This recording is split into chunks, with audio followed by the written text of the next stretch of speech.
I'm Jennifer Sanasi. You're watching News 24 Live. Comedian Simi Arif is joining me in studio. He's bringing his one-man show, A Stay-at-Home Son, to Durban soon, and I hope you bring it to Cape Town. I am going to bring it to Cape Town, Okay, good. but because I'm doing a nationwide tour with a couple of friends, like the day after my one-man show, I'm postponing it until next year when the weather's better and everybody's free.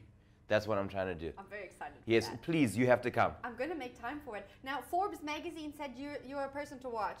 Yeah, because Forbes is legit. It's not even a fake magazine, it's a legit magazine. And in that magazine, this is what happened.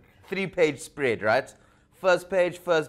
Then they had like a segment page, right? Which was about Riyad Musa. And he mentions me in his article, thus I make it a 4-page spread. Me, him, me.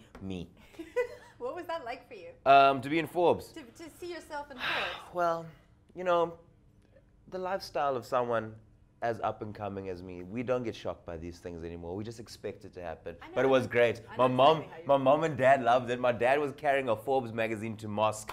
Every single time he went, it's like, yo, have you been to page 13? Let's go now. Let's go. So they loved it. My mom and dad loved it. And I thought it was cool because Forbes is a legit magazine. It's not like, I'm on the cover of Drum. Yeah. You know, like, no one knows. Yeah. No. So that's what I was happy when it happened. Now, it's funny you bring up your parents because A Stay-at-Home Son is about your life growing up in a Muslim family with your parents. Yeah. Tell me about that. What do non-Muslim people not get about growing up? Well, that's the thing because, like, I have, like, okay, I grew up in a Muslim family, but, like, most of my friends aren't Muslim until I moved to Joburg when then, like, all of my friends became Muslim.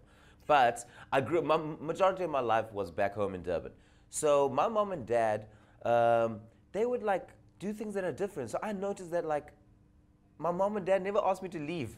It's like I have friends, like my white friends, they get to 18 and the dad's like, you need to go now. You need to get out there. Be independent. Yeah. And then I was just like, I'm still 27. My mom and dad stay with me now though. It's a difference. It's the same house, but they stay with me now. I don't know when that click or that shift happened, but that's what happened. And I'm 27 and expect my mother to feed me. That's so I don't know. I feel very sorry for my friend Timothy. 18, he had to be working at a pub. Me, I was living my best life, huh? My mother was feeding me at. She's like, "That you don't leave." In fact, this is what happened. So when I moved to Joburg, my mom and dad was like, "Oh, we're tired of being alone here in Durban." They came up, but they did it in a sneaky way. They're like, "You know what we're gonna do? Say we're here for a holiday." Then they came in January. February, I was like, "You guys leaving?" Then my mom was like, "I just got a job down the road." Hey! Everybody's happy. Mother's love will make sure a child is fed, no matter where he is. I really want your parents. I know they're lovely people. They're very cuddly as well. And they're like children now. Because I feel like I'm the parent. Like I feel like I'm a stay-at-home son of 2 parents. That's what I feel at this moment. Oh, I gave my mother a curfew. My mother must be back in the house 5:30. This girl walked through the house the other day 6 o'clock in the evening. Oh, I lost it. Now tell me about your most memorable moment growing up with your parents, aside from being older and like having an awesome life, your best life. No, my dad's my best friend, like legitimately my best friend, and I have so many great moments with him. But like one of the best moments is that my dad used to work with a guy called Shabir Sheikh, because that's his brother, and Shabir Sheikh was convicted for fraud. I'm just glad my dad wasn't convicted for fraud as well, so that's my best moment. No, I'm joking with you. Where is this going? No, my dad used to play cricket with me a lot. Cricket is the one thing we have in common. Like, I joke about it saying, like, if the religion of Islam didn't exist, I would believe in cricket as a reliable source of information and something to believe in. And he showed me cricket, and we'd watch cricket all the time. I mean, my greatest moments with my dad have been in Kingsmead, or have been in a cricket stadium. So I'm glad that he taught me that. I'm not sporty in cricket. Don't look at the beard and get confused with Hashim Amla. I'm the worst thing compared to Hashim Amla. He's a legitimate cricket player. I'm a cricket commentator at best. Now, everyone is coining you as the comedians watch, including Forbes magazine. You've shared the stage with Trevor Noah, Trevor Goombi, every famous South African comedian you've shared the stage with, and now you are also a famous South African comedian. Well, you know, I don't want to let you know this. Kevin Hart shook my hand, which already makes me in the top 5 comedians worldwide. Now, why did you decide to be a comedian, and when?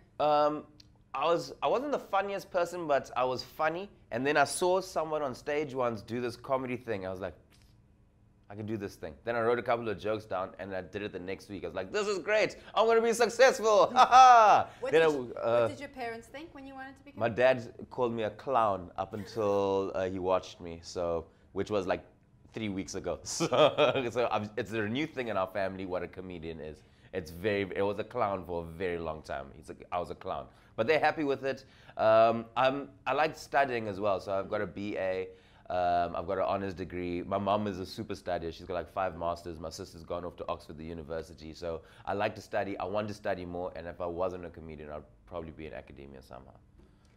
Simi, thank you very much. No, thank you, Jennifer. I can't wait to see the show. Thank you. Yes, please come. I can't wait. Okay, thank you.